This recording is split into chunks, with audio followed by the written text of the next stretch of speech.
Senator Isaacson. Senator Isaacson, you're up. Well, Mr. Chair, I'm going to do the best I can to enact the civility you asked us to have on what I think is a morally repugnant bill.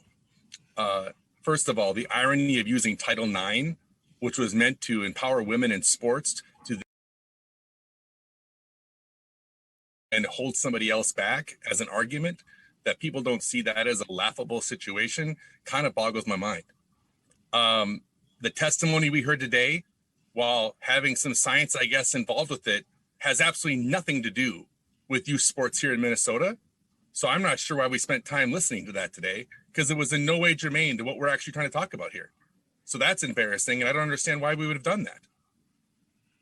It's not constitutional. I'm just expressing my thoughts on this whole situation. It's not constitutional. That is clear, right?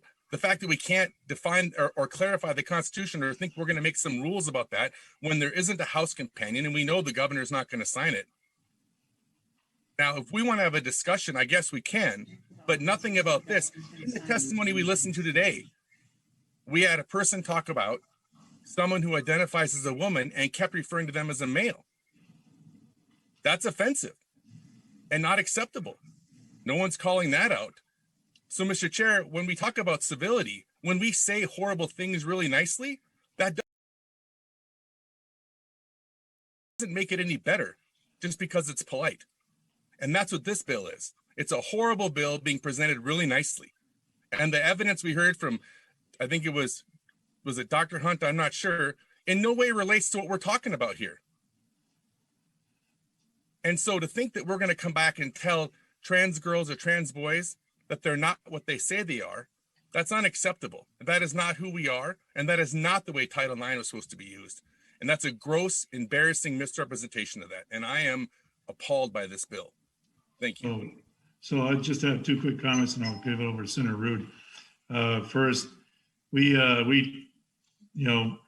I'd say I think we'd all agree 80 to 90% of the bills that are heard never go anywhere, whether it's my 10 years here, majority, minority, they don't get heard. The second thing is, Senator Isaacson, part of our job, right, and I think you'd all agree, is we have to take on difficult issues and have these difficult conversations.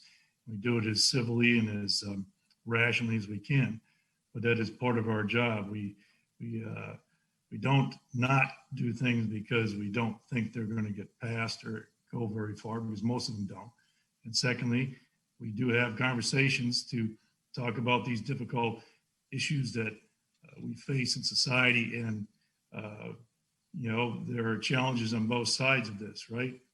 And we have to recognize that. And again, we're not solving this today. It's complex and difficult, but I would say to suggest that you have all the answers too, Senator Isaacson, or any of us here in this committee have all the answers. We don't. So it's a conversation about a difficult issue.